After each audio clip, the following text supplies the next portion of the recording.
Hey everyone, welcome to the Transplant Strong Podcast. Today I'm joined by Vicki and we're going to be talking about the 40th year anniversary of the first successful lung transplant in Europe. So that wasn't done on Vicki, that wasn't done on you 40 years ago, but Vicki was invited along to the hospital and she met up with the doctor and a few other patients, and she's going to talk about it today because I followed Vicki for a while before you had your lung transplant, and I saw all the struggles that you were going through, and I've seen how having that lung transplant has completely changed your life.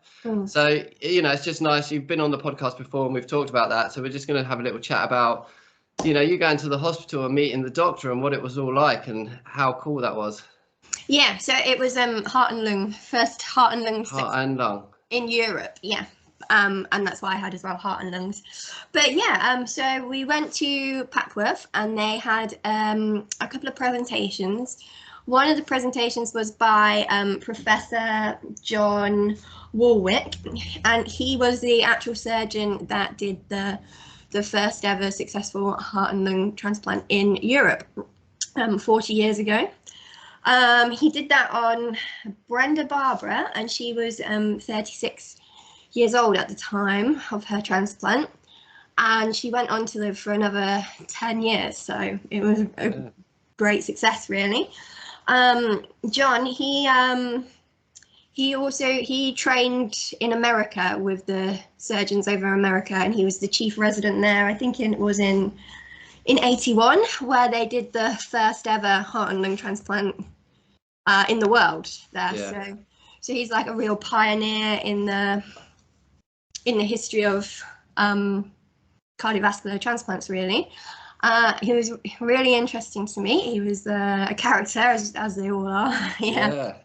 And yeah, I think there was a quote in the news article that he says it was like, it's amazing because you open them up, you take the organs out, and then there's just an empty cavity, and then 2 days later they're pink and they're talking to you. So it's like a really amazing kind of surgery to do.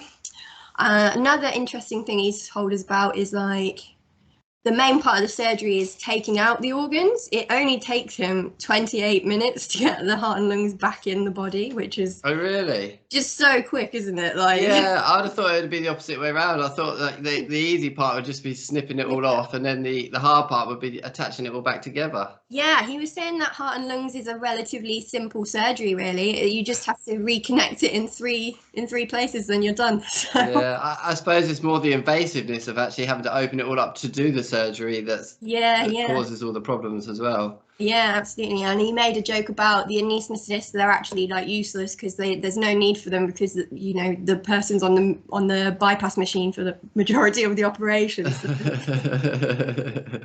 That's very interesting. Yeah, and then they also invited like all the nursing staff as well that were in the theatre with him and people like that. So yeah, it was really interesting kind of conversation to see. Yeah. Was it a big team that he has with him?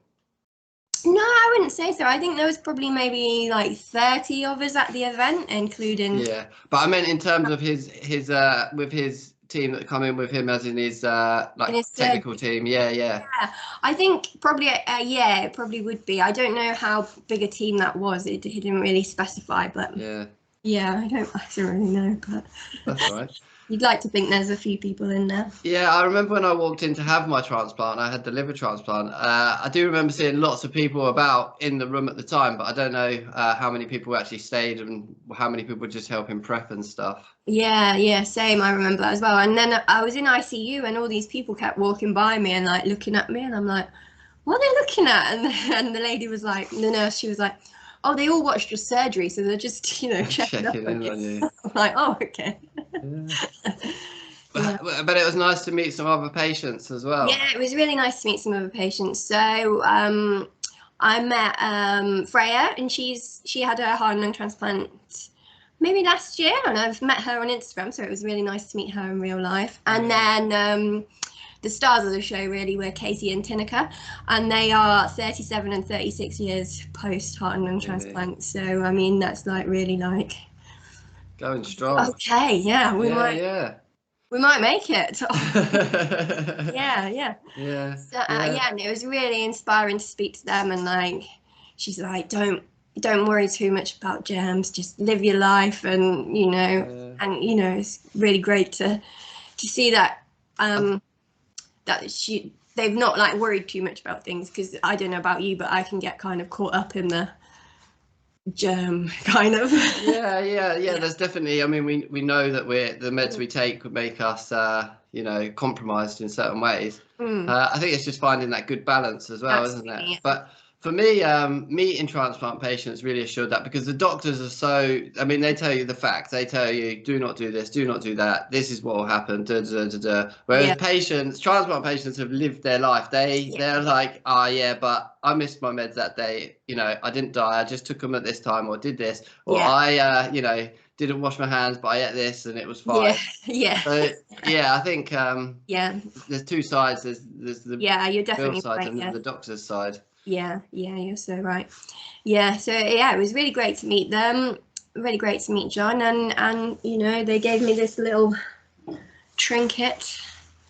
How cool is that? 40 years celebrating heart and lung first successful heart and lung transplant in Europe, 1984 to 2024. Yeah, let's get a quick picture as well. Can I get a picture of that as well? I can send you one so it's the right way around. If you Yeah.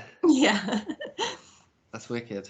Yeah, so that was good. And like I say, it was just really inspiring to see and hear, and also, like, I don't know about you, Danny, but the further I get out of my transplant, the more I kind of forget what I went through and how amazing it is that I'm definitely still here breathing. And then when you're in that room and you're hearing about that, and like there's been 360 successful heart and lung transplants since then, you're like, wow, I'm one of them. Like, that's not a great deal either, is it, really? I mean, it is a lot, but it's not a lot in terms of things. Well, they favour trying to do lung or just heart now. They only do heart and lungs when there's no other,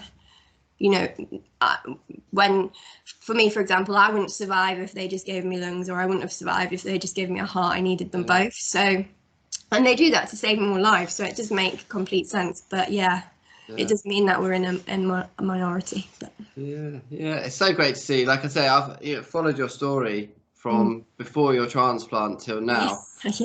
And it's an incredible difference, and it's so nice to see you out doing a job that you're into. And and for you, like, I mean, there's people that are just going into their transplants now, and they're looking at you as like, this is inspirational. And it's nice that you're looking at people that are 37 years down the line, and you're like, this is inspirational. Because the big question as well for transplant patients, and people always ask, is how long is it going to last? And there is no true answer to that, is there? But it seems to be that from the more I talk to people, it just seems to be a lot longer than maybe a lot of people anticipated.